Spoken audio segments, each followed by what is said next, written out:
ชีวิตสู้บางคน ให้เอาตอนจี้เหรอ เลยยังบดดอล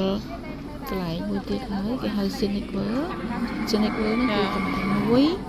แต่ยังจบទៅមើលទេសភាពជីកធរជីអីណាចាប៉ុន្តែថ្ងៃនេះពួកខ្ញុំចំណាដែលថាអូយមិនស្រែចហ្នឹងអត់ដែលបានជួបគេតាំងដាយណាសូបងនេះដាយណាសូលើកនេះគេបងធ្វើសម្លេងធ្វើឲ្យដូចបងអើយអញ្ចឹងណាហ្នឹងហើយសប្បាយចិត្តអត់ដែលបានជួបទេហ្នឹងហើយទៅស្អាតណាស់នេះបងហើយចាក់ដូចនេះគេ activate វាហ្នឹងបងទៅខ្ញុំក៏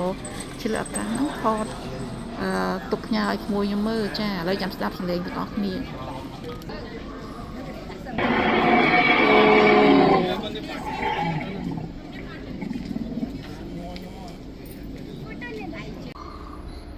បាទភ្នែកវានេះបិទបើក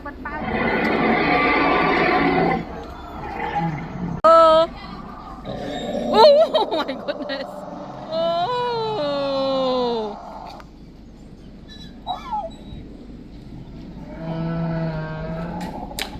អូ hello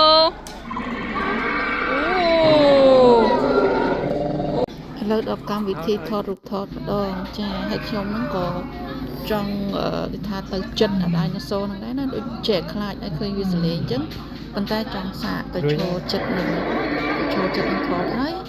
ទៅក្បែរហ្នឹងហ្មងតើវាយ៉ាងម៉េចដែរចាដូចភ្ញាក់ម្ដងដែរណាប៉ុន្តែសប្បាយមួយយ៉ាងដែរព្រោះគិតទៅណាចាមកខ្ញុំទៅនិយាយថាទៅមើលដល់មុខហ្នឹងហ្មងណាចាអូយមើលទៅចាក់ស្ដាយណាវាហាមាត់មកអញ្ចឹងឃើញថ្មិញធំបងប្អូនចាគួរឲ្យខ្លាចហ្នឹងណាប៉ុន្តែមិនអីទេយើងទុកជាយ៉ាងណាបើយើងថាវាអត់ពិតទេណាថ្ងៃនេះផ្លូវចូលទៅជីកធរជីអីនេះជីកធរជីទៀតផ្លូវណាចាផ្លូវគេដើរចូលទៅអរគុណបងប្អូន